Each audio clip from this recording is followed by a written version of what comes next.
मराठवाड्यातील शेती आणि शेतकरी म्हटलं की दुष्काळी भाग, शेतकरी आत्महत्या आणि नापिकी।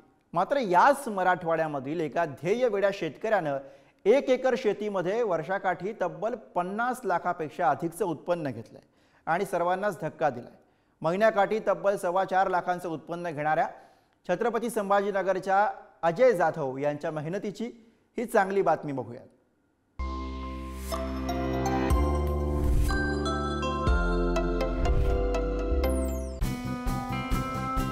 हे आहेत अजय जाधव। गेल्या 2 दशकापासून गावरान बियांची नैसर्गिक शेती करतायत। यातूनच त्यांनी एक सीड बँक उभी केली आहे। या बीज बँकेमध्ये जवळपास 600 ते 650 प्रकारच्या विविध बिया त्यांनी जतन केल्या। माझी स्वतःची बीज बँक आहे। या बीज बँकेत गावरान भाजीपाला हा 350 प्रकारचे बियाणे आहे आणि याच्यात जे इतर जे बिया आहे समजा वन भाजी, रान भाजी, तर ह्या पण एक 200-250 प्रकार आहे। म्हणजे एक 600-650 प्रकारचं माझ्याकडे ह्या बियाणं वर्षभर राहतं। आणि असं गावरान नैसर्गिक शेतातलं अन्न खाल्ल्यामुळं जे आता घरोघरी कॅन्सर, डायबिटीस म्हणजे मोठमोठे आजार होत आहे, हे सगळे आजार दूर करण्याकरता ही नैसर्गिक शेतीतलं अन्न खाल्ल्यानंतर तुम्हाला आयुर्वेद सुद्धा खायची गरज नाही। कन्नड तालुक्यातल्या खेडा या गावामध्ये अजय यांची शेती आहे आणि याच शेतात राहून ते आपल्या कुटुंबियांसह शेती सांभाळतात। त्यांचं संपूर्ण कुटुंब त्यांना या सगळ्यात मदत करतं आणि याच एकत्र प्रयत्नातून जाधव कुटुंबीय 1 एकर शेतीतून वर्षाकाठी तब्बल 50 लाखापेक्षा अधिकचं उत्पन्न घेतात।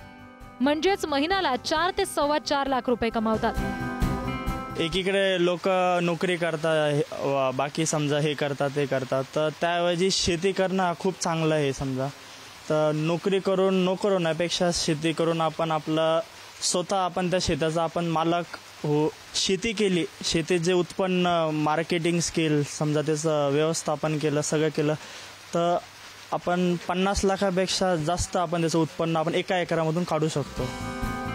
अजय यांची पत्नी अपर्णा आणि मुलगा श्रेयस हे सुद्धा या विषमुक्त शेतीसाठी कष्ट करतात आणि अजय जाधव यांच्या कल्पकतेविषयी, त्यांच्या शेतकरी म्हणून जगण्याविषयी अभिमानानं सांगतात। मी आधी शाळेमध्ये नोकरीला होते, पण त्यामध्ये त्यापेक्षा पण जास्त उत्पन्न आणि म्हणजे बिना कमी मेहनतीमध्ये शेतामध्ये चांगलं होतं सगळं काम वगैरे, आणि म्हणजे प्रक्रिया उद्योग वगैरे करून मी चांगले पैसे कमावू शकते आणि मिस्टरांना पण हातभार लावू शकते याच्यामध्ये। शेती परवडत नाही किंवा महाग झालीये असं म्हणणाऱ्यांना अजय महत्त्वाचा सल्ला देतात आणि मार्गदर्शन करण्याची सुद्धा तयारी दाखवतात। महाराष्ट्रातील शेतकऱ्यांनी जाधव यांच्यासारखी संमिश्र शेती केल्यास महाराष्ट्रातील शेतकरी हा प्रगत तर होईल, शिवाय आर्थिकदृष्ट्या देखील सक्षम होईल आणि होणाऱ्या आत्महत्या देखील थांबतील। अजय जाधव यांनी केलेल्या प्रयोगाचा संपूर्ण राज्याला फायदा होऊ शकतो। त्यांच्यासारखे प्रगतशील शेतकरी महाराष्ट्राचं खरं भूषण आहेत असं म्हणायला हवं। अजय यांच्या या जिद्दीला पुढारी न्यूजचा सलाम। छत्रपती संभाजीनगरहून सचिन जिरेंसह रिद्धी म्हात्रे, पुढारी न्यूज।